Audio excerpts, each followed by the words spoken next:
Hello everyone, ಇವತ್ತು ನಾನು ಮತ್ತು ನನ್ನ ಫ್ರೆಂಡ್ಸ್ ಬ್ಯುಸಿ ಕಾಲೇಜ್ ಲೈಫಲ್ಲಿ ಒಂದು ಸ್ಮಾಲ್ ಬ್ರೇಕ್ ಇರಲಿ ಅಂತ ರಾಮನಗರದಲ್ಲಿರೋ ಶ್ರೀರಾಮ್ ದೇವ್ರ ಬೆಟ್ಟಕ್ಕೆ ಹೋಗೋಣ ಅಂತ ಸಡನ್ ಪ್ಲ್ಯಾನ್ ಮಾಡಿದ್ವಿ.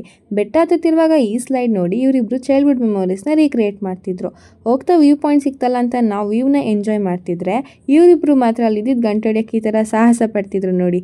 ಮುಂದೆ ನಮಗೆ ಸಿಕ್ಕಿದೆ ಶ್ರೀರಾಮ್ ದೇವ್ರ ದೇವಸ್ಥಾನ. ದೇವಸ್ಥಾನಕ್ಕೆ ಹೋಗಿ ದೇವ್ರ ದರ್ಶನ ಮಾಡಿ ಅಲ್ಲೇ ಕೊಡ್ತಿದ್ದಂಥ ಪ್ರಸಾದ ತಿನ್ಕೊಂಡು ಕೆಳಗೋದ್ವಿ. ಕೆಳಗೋದ್ರೆ ಅಲ್ಲಿದ್ದಿದ್ದು ಕೋಟೆ ಆಂಜನೇಯ ಸ್ವಾಮಿ ವಿಗ್ರಹ. ಅಲ್ಗೊಂದು ಕೈ ಮುಗ್ದು ಟ್ರೆಕ್ಕಿಂಗ್ನ ಕಂಟಿನ್ಯೂ ಮಾಡಿ ನಾವು ರೀಚ್ ಆಗಿದೆ ಅಡ್ವೆಂಚರಸ್ ಸ್ಪಾಟ್ಗೆ. ಇದನ್ನು ಕಷ್ಟಪಟ್ಟು ಮೇಲೆತ್ತಿದ್ವಿ. ನನ್ನ ಕೈಲಾಯ್ತಾ ಇಲ್ಲ, ಅಯ್ಯೋ ಅಣ್ಣ. ಕೊನೆಗೆ ಫೈನಲ್ ಪಾಯಿಂಟ್ನ ರೀಚ್ ಆಗಿ ಅಲ್ಲಿದ್ದಿದ್ದು ವ್ಯೂನ ಎಂಜಾಯ್ ಮಾಡ್ತಾ ಅಲ್ಲೇ ಸ್ವಲ್ಪ ಟೈಮ್ ಸ್ಪೆಂಡ್ ಮಾಡಿ ಕೆಳಗೆ ಬಂದ್ವಿ. ಕೆಳಗೆ ಬಂದು ನೋಡಿದ್ರೆ ಅಲ್ಲಿ ಗುಹೆ ಥರ ಇತ್ತು. ಏನಪ್ಪ ಇದೆ ಈ ಗುಹೆ ಒಳಗೆ ಅಂತ ನೋಡೋಕೆ ಹೋದ್ವಿ, ಬಟ್ ಅಲ್ಲಿ ಏನೂ ಇರಲಿಲ್ಲ. ಅದನ್ನ ನೋಡ್ಕೊಂಡು ಕೆಳಗೆ ಬಂದು ಆ ಡೇ ವೆಲ್ ಸ್ಪೆಂಡ್ ಅಂದ್ಕೊಂಡು ನಾವು ಮನೆ ಕಡೆ ಹೊರಟ್ವಿ. ಏನೇ ಹೇಳಿ, ಪ್ರೀ ಪ್ಲ್ಯಾನ್ಗಿಂತ ಸಡನ್ ಪ್ಲ್ಯಾನೇ ಅಲ್ವಾ ವರ್ಕ್ ಆಗೋದು.